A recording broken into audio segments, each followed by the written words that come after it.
គេ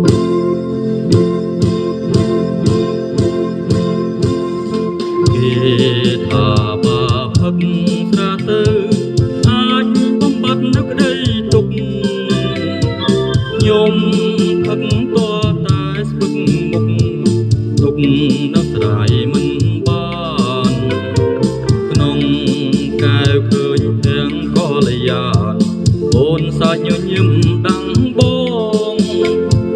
ចាក់ស្រាថែមច្រើនដងស្រាបញ្ចេញជាតិល្វីងពេញកែវល្វីងពេញកែវបងណាអូនបងស្មានថាផឹកស្រាទៅហើយមើលឃើញនៅរឿងដើមតែប្រែជាធប់ដងហើមមើលអ្វីក៏មិនច្បាស់ភ្នែកព្រិលមើលមិនស្រឡាងនិងព្រោះស្រាឬទឹកភ្នែកទាំងភ្នែកហូសងវាយតែជាប្រៃលាវីងពេញកែវប្រៃលាវីងពេញកែវណាថ្លៃ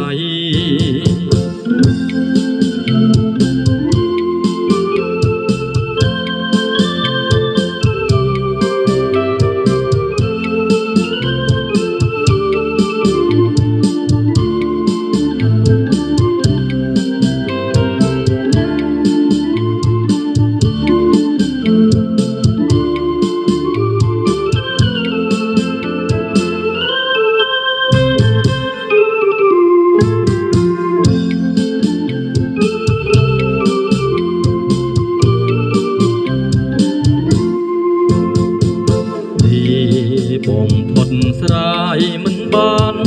ទុកពេញប្រានរាល់ថ្ងៃនេះគឺកម្មពីឬអ្វីបានជាយ៉ាងដូចឆ្នែងទ្រង់ក្តៅក្រហាយស្ទើរឆេងស្ទើររលែកលាយអរ៉ាចេះតែផឹងលូត្រាវងវែងអស់ទាំងស្មារតីព្រោះរូបស្រីដែលបងស្រឡាញ់